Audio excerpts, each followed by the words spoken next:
Jim Bob Duggar, the patriarch of reality TV famous Duggar clan and father of Josh Duggar, confessed child molester and alleged downloader of child porn. While Josh is going to trial at the end of the month, that has not stopped Jim Bob's political ambitions.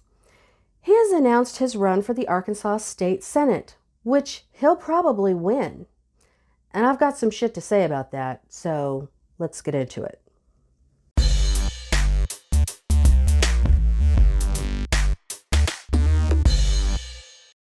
First, if you're new here, welcome. Thanks for visiting my channel. And to my subscribers, thank you so much for coming back. I really appreciate you. So this case literally hits close to home for me, so I hope you'll forgive my uncharacteristic passion about the topic.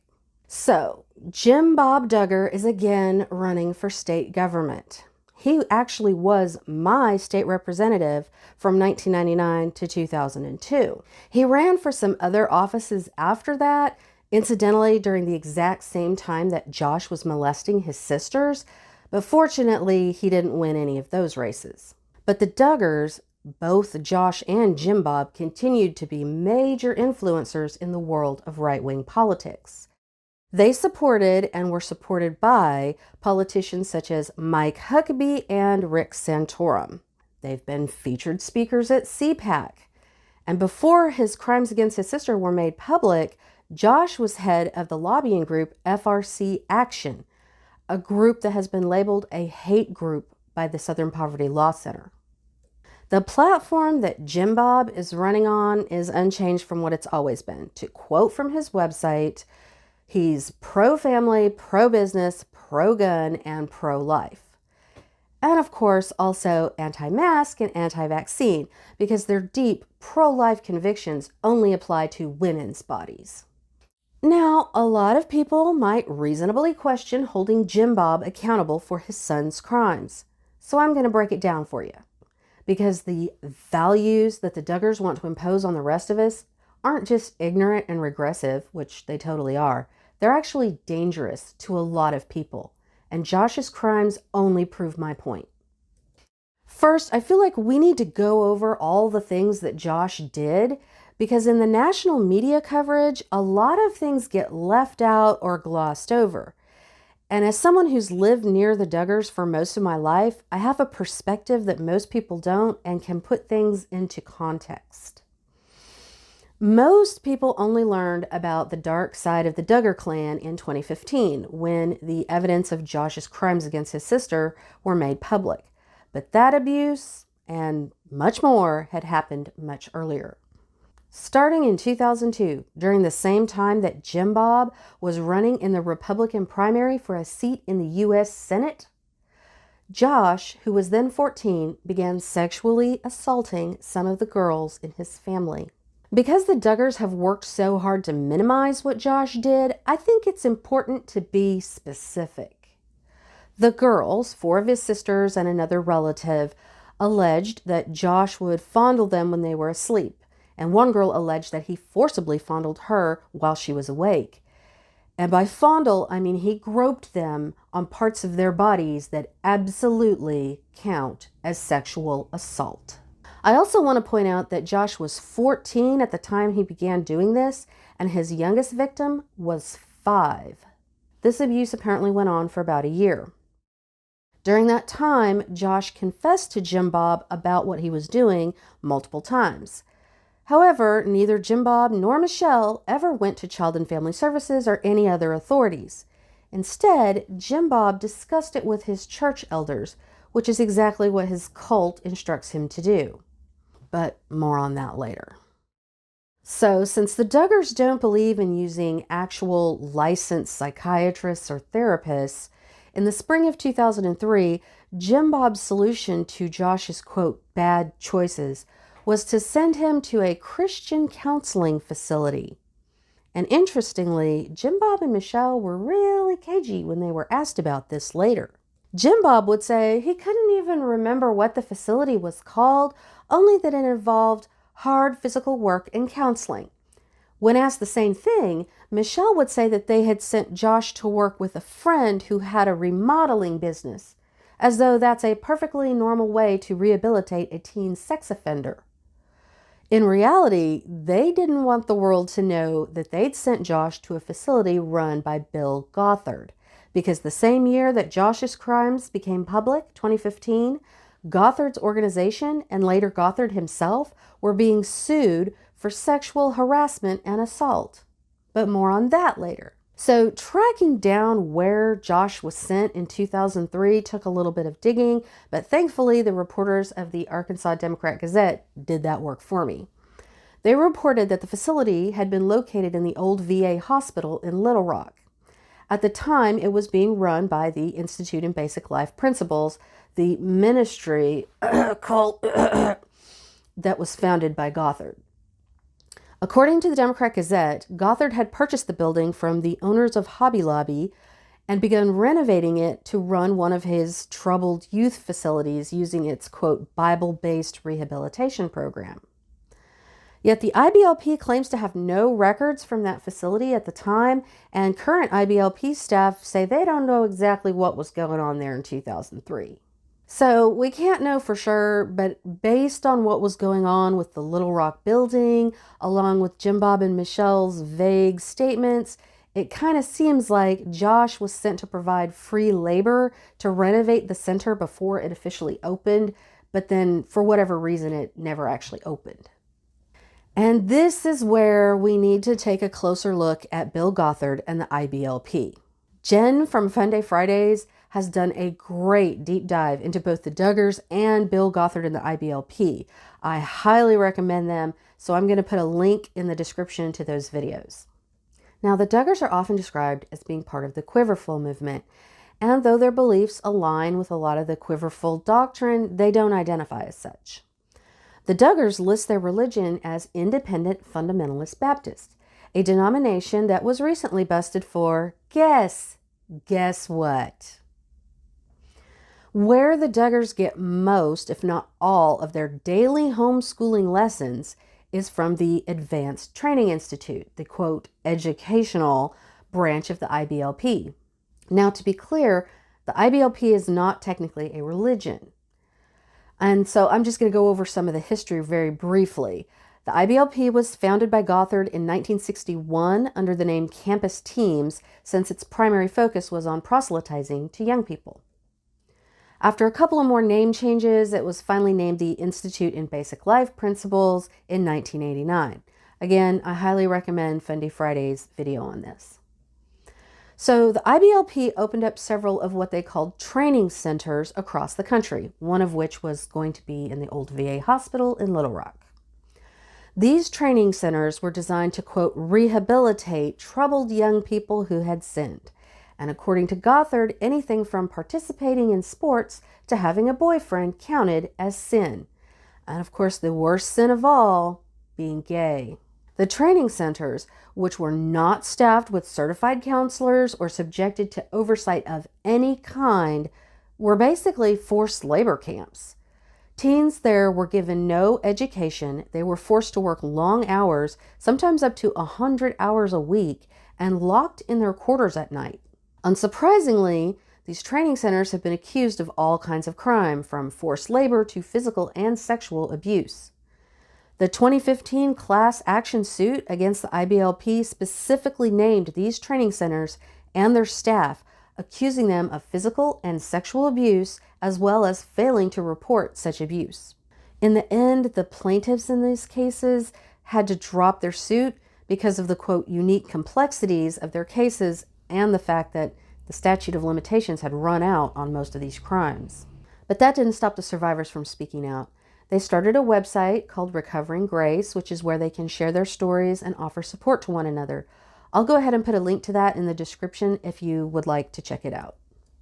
But Gothard wanted to make sure that all of his followers' children, not just the troubled ones who got sent to his training centers, could be indoctrinated in his fundamentalist beliefs. So he created the Advanced Training Institute, or ATI, which is a curriculum designed to be used by homeschooling parents, like the Duggars. The ATI curriculum teaches that the Bible, as the literal, infallible Word of God, is to be at the center of every lesson, leading to some shockingly inaccurate lessons in science and history.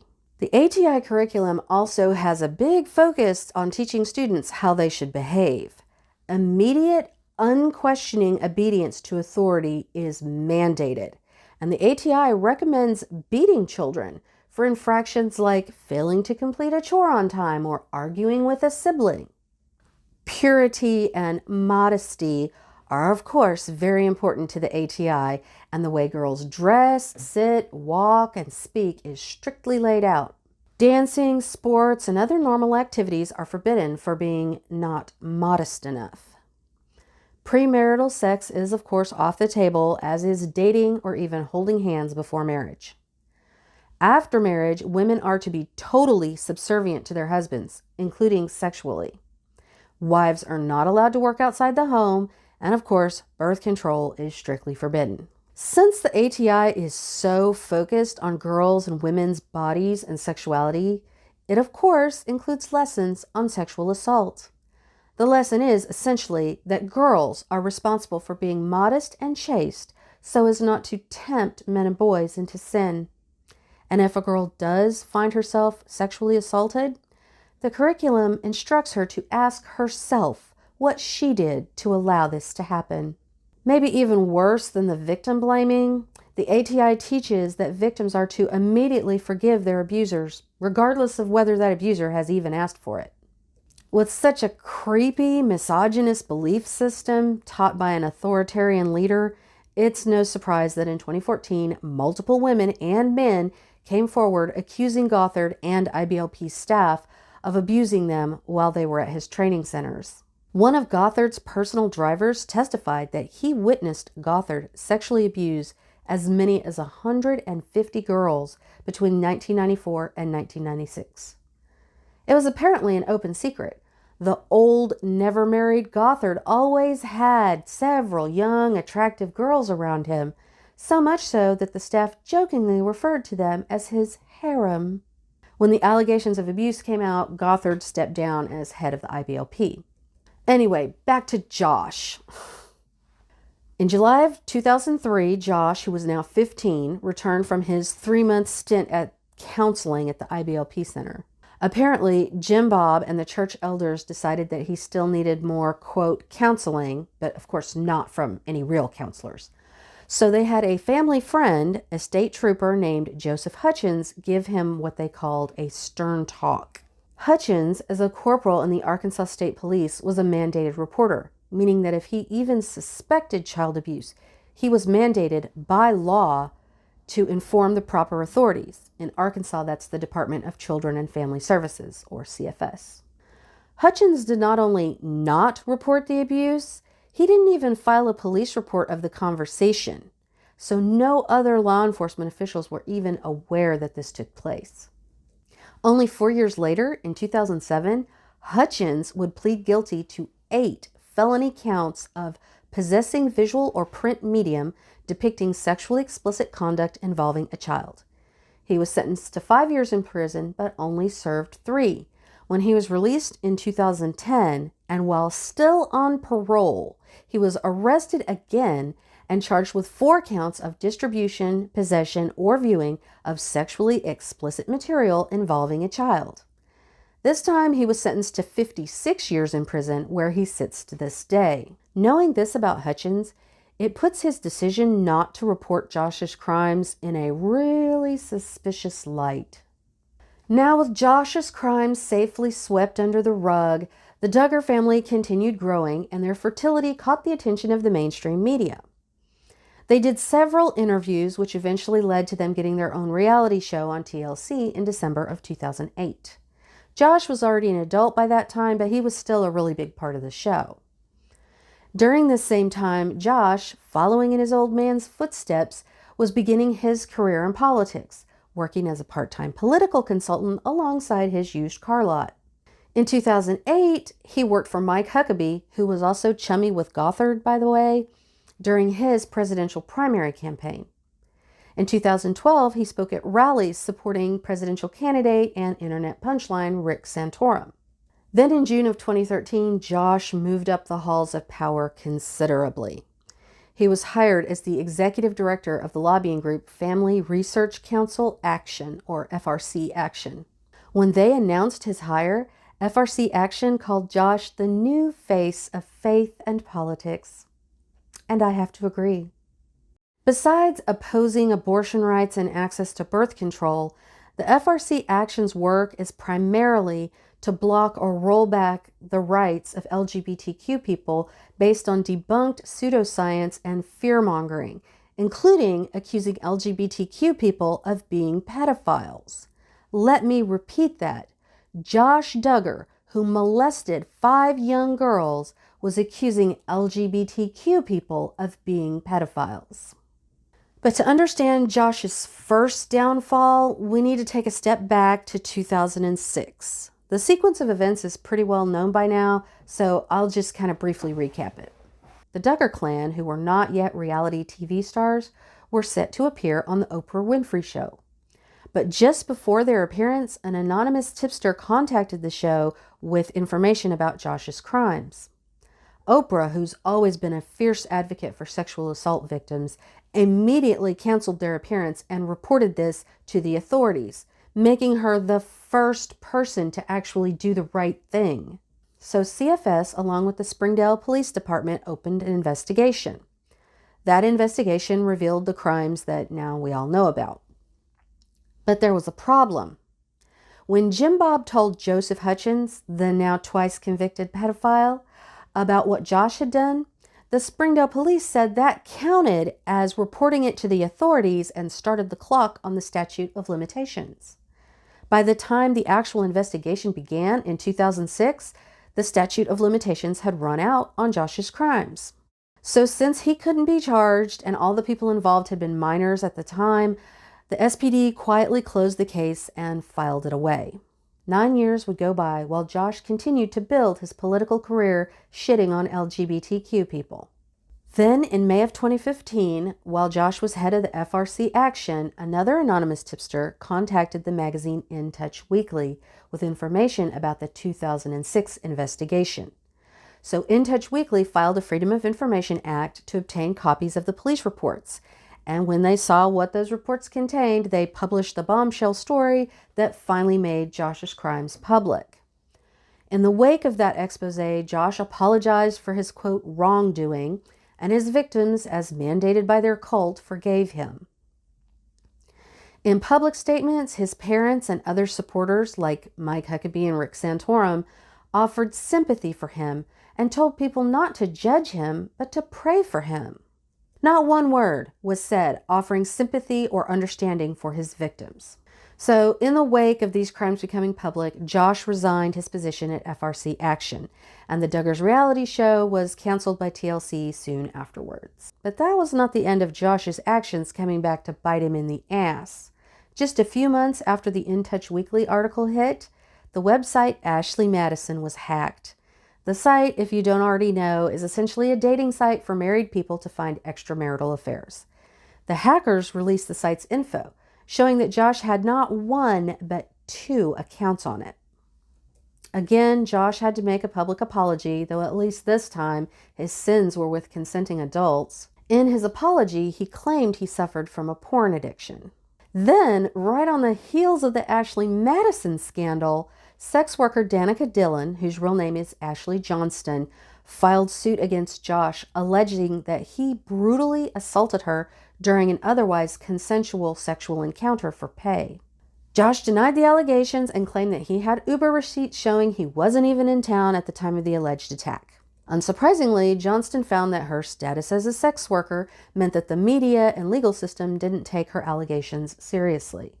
She quickly realized her case was, as she put it, a losing battle, and she told the Daily Mail, "I didn't have the income to take on TLC and the Duggar family." She eventually withdrew her suit, but continues to insist her allegations are true. But by now, Josh had been outed for sexual misconduct multiple times. He flew to Rockford, Illinois in one of his brother's private planes to check himself into Reformers Unanimous, another biblically based rehab program that was recently busted for, guess what it was busted for. Anyway, after going to Reformers Unanimous, he was able to keep out of the public eye at least as much as a Duggar can. But then, in November of 2019, there was a hint that trouble might be on its way back to Josh Duggar when federal agents raided his used car lot. The entire incident was kept very hush-hush. The nature of the investigation, what they were looking for, if they found anything, none of that was released to the public. Jim Bob insisted to his friends and to the public that Josh wasn't being investigated for anything. The feds had just been looking for something in his car lot. But those of us who know Josh Duggar suspected it was something like this. Sex offenders, especially pedophiles, require lifelong, intensive therapy from qualified mental health professionals. You can't just pray it away. And Josh was practically swimming in a culture that enables and excuses sex offenders. He's now facing charges of downloading and possessing images and videos depicting the sexual abuse of minor children. Images that the investigators called the worst of the worst they had ever seen, with victims as young as 18 months old. Each of these charges could carry a 20-year sentence. Josh has pled not guilty, and his trial is set for November 30th, 2021. I had planned to do this video after his trial and verdict, but with Jim Bob, apparently immune from shame, recently announcing his candidacy for Arkansas State Senate, I couldn't wait. He's running in District 7, which is made up of most of Springdale and the small towns in the north and east part of Washington County. The former senator for that district resigned recently to take a job at a lobbying firm because in Arkansas, you don't even have to wait till the end of your term to go through that revolving door. So there's going to be a special election, but they haven't announced the date yet. And since Jim Bob is running unopposed, he could win. So yes, Josh is an adult and Jim Bob is not responsible for the crimes that he's charged with. But Jim Bob was responsible for Josh when he first started victimizing children. And rather than alerting the proper authorities or getting him the treatment he needed, let alone counseling for his victims, Jim Bob chose to follow his backwards-ass religion, coddling Josh and covering up his crimes. The values that Josh and Jim Bob share, that they are still working hard to impose on everyone else, are precisely what enabled Josh to do what he did. By sexualizing women and girls and placing the responsibility for sexual assault on the victims instead of the perpetrators, Josh learned that he wasn't really to blame for his actions. By Jim Bob working so hard to cover up Josh's crimes, Josh learned that he could get away with it. By people like Mike Huckabee and Rick Santorum defending him, Josh learned that his crimes were just wrong choices and that he could just issue a public apology and that would earn his forgiveness and a clean slate.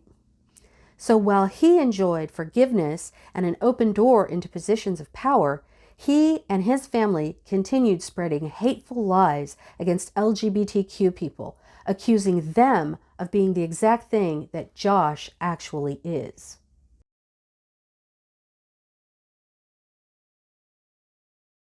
So I hope you enjoyed my video. I know it's a little different than what I usually do. But if you found it interesting or useful, please give it a like and subscribe to my channel. And please consider supporting me on Patreon.